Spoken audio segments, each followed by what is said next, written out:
सज्जनों, स्वागत है आप सभी लोगों का हमारे चैनल में। और आज का विषय है कि कुत्ते ने क्यों लगाई भगवान श्री राम के दरबार में न्याय की गुहार। कुछ लोगों ने इस बात पर सवाल उठाया है कि यह कुत्ता जो पशुओं की श्रेणी में आता है, वह भला किस प्रकार अपनी बात कह सकता है और भगवान श्री राम ने उसकी बातों को कैसे समझ लिया। मुझे लगता है कि यह बात मैं सिर्फ नास्तिक लोगों को नहीं समझा सकता, बाकी जो भगवान को मानने वाले हैं वह सब जानते हैं कि भगवान हर जीव के मन की बात को सुन लेते हैं, इसलिए तो वे भगवान हैं। तो आइए चर्चा आरंभ करते हैं। सज्जनों, इस कहानी में यह बताया गया है कि कौन सा कर्म करने वाले को कुत्ते की योनि में जन्म मिलता है। एक समय भगवान श्री राम अपने दरबार में बैठे हुए थे। तभी उन्होंने एक कुत्ते के रोने की आवाज सुनी। जब इस तरह उनके द्वार पर कुत्ते को रोते हुए 3 दिन हो गए, तब राम जी ने देखा कि यह स्वयं लगातार तीसरे दिन भी मेरे द्वार पर पड़ा रो रहा है। मुझे इस बात को जानना चाहिए कि कुत्ता क्यों रो रहा है। यही सोचकर प्रभु राम ने उस कुत्ते को दरबार में बुलाने के लिए अपने कुछ दूतों को भेजा। परंतु उस कुत्ते ने दूतों को स्पष्ट शब्दों में कहा कि हे महानुभाव, मुझे अपवित्र योनि में जन्म मिला है, इसलिए मैं दरबार में नहीं जा सकता। मेरे लिए कुछ स्थान वर्जित हैं, जैसे कोई मंदिर, यज्ञशाला में हवन की जगह, तुलसी के उद्यान, किसी सभा या मठ में, राजभवन या गौशाला, पवित्र तीर्थ स्थल, रसोई घर, स्नान संध्या करने के स्थान पर मैं जाने योग्य नहीं हूँ। तुम जाकर श्री राम से कह दो कि वे स्वयं आकर मेरे पास मेरी पीड़ा को सुने। सज्जनों, कुत्ते के कहने के अनुसार दूतों ने प्रभु राम जी को उसकी पूरी बात सुनाई। इतना सुनते ही श्री रामचंद्र जी उस कुत्ते के समीप पहुंच गए और उसके रोने का कारण पूछा। कुत्ता कहने लगा कि दीनवत्सल महाराज, आपने मेरे लिए बड़ा कष्ट किया है जो आप स्वयं चलकर मेरे पास आए हैं। हे महाराज, मैं आपसे न्याय मांगने आया हूं। मैंने सुना है कि आप किसी के साथ भेदभाव नहीं करते हैं, इसीलिए मैं एक तुच्छ प्राणी तुम्हारे दर पर आया हूं। मैंने कोई अपराध नहीं किया है, फिर भी एक सन्यासी ने मुझे पत्थर से मारा है, जिसके कारण मेरा पैर टूट गया। मुझे चलने में बड़ा कष्ट हो रहा है। आप तो जानते ही हैं, वैसे भी हमें सबसे नीची योनि में जन्म मिला है। दुनिया हमें दुत्कारती है, कोई हमें पीटता है। हम मनुष्यों की तरह कमाकर अपना पेट नहीं भर सकते। हमें तो कोई अपनी जूठन डाल देता है, हम तो उसी को खाकर अपना गुजारा कर लेते हैं। कुछ निर्दयी लोग हमें खाने को नहीं देते, अब हम जाएं तो कहाँ जाएं? ऊपर से हमारा पैर तोड़ दिया, अब तो हम कहीं चल फिर भी नहीं सकते। इसी बात से दुखी होकर मैं आपकी शरण में आया हूं। हे राम, मुझे नीची जाति के प्राणी को न्याय दीजिए। बंधु, कुत्ते की पूरी बात सुनकर राजा राम जी ने उस सन्यासी को बुलवाया और उससे पूछा कि हे स्वामी जी, आपने किस अपराध के कारण इस असहाय प्राणी का पैर तोड़ दिया। तभी सन्यासी ने कहा, हे महाराज, मैं भिक्षा के लिए रास्ते में जा रहा था, तभी इसने आकर मेरा भक्ष्य पदार्थ छू लिया।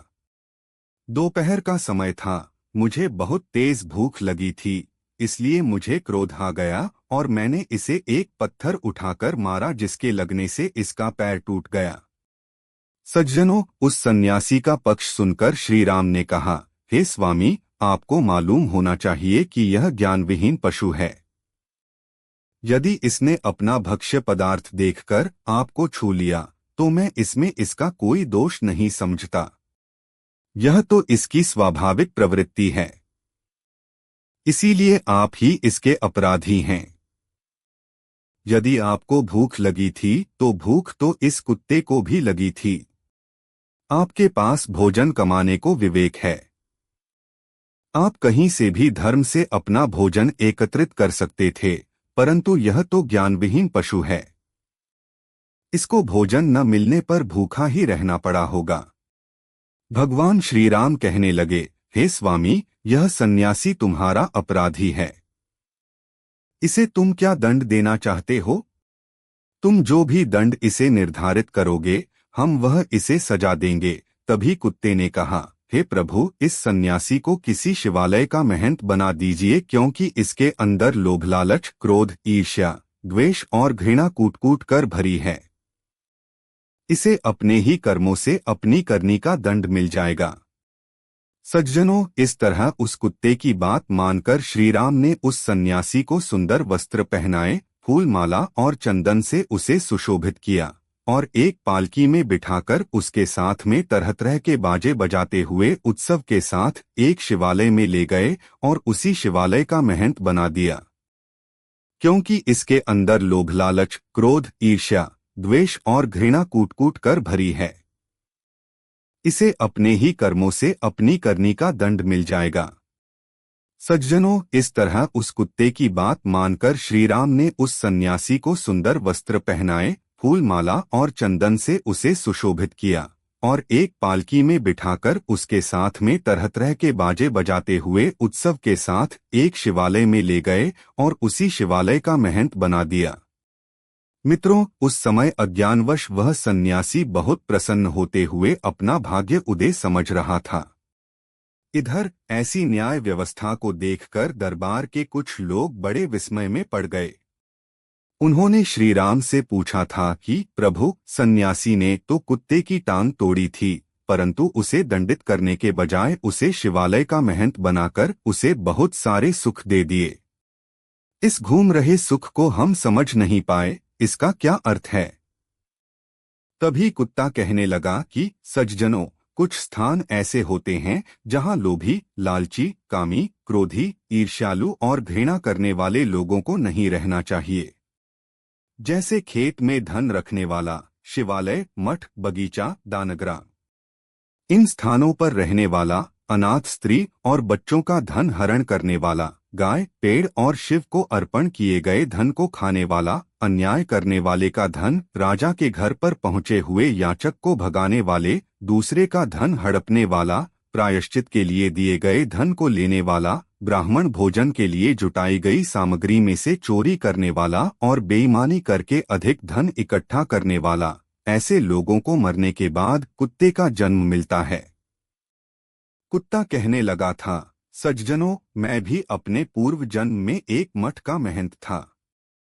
लोभी और लालची स्वभाव के चलते मैंने मठ पर आए हुए धन को धर्म कर्म में न लगाकर स्वयं उसका उपयोग किया, इसलिए मैंने कुत्ते की योनि पाई है। सज्जनों, इसका अर्थ यह बिल्कुल नहीं है कि हर एक शिवालय के महंत को कुत्ते की योनि में जन्म लेना पड़ता है।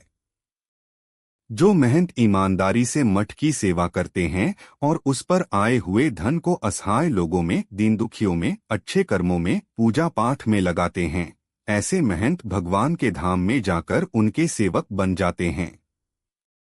अपने कर्म की गति बड़ी विचित्र है। इस कुत्ते के द्वारा बताए गए महंत ने अपने स्वभाव के चलते सारा जीवन जो पाप कर्म किए, उन पापों के कारण उसको अगला जन्म कुत्ते का मिला। और सज्जनों, कहाँ वह कुत्ता होकर भी मुक्त हो गया और कहाँ वह सन्यासी होकर भी कुत्ता हो गया। दोस्तों, यह वीडियो आपको पसंद आया हो तो आप कमेंट बॉक्स में जय श्री राम लिख सकते हैं।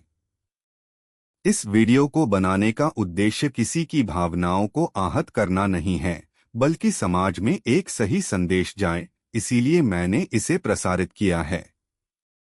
आप सभी दर्शकों का बहुत बहुत धन्यवाद।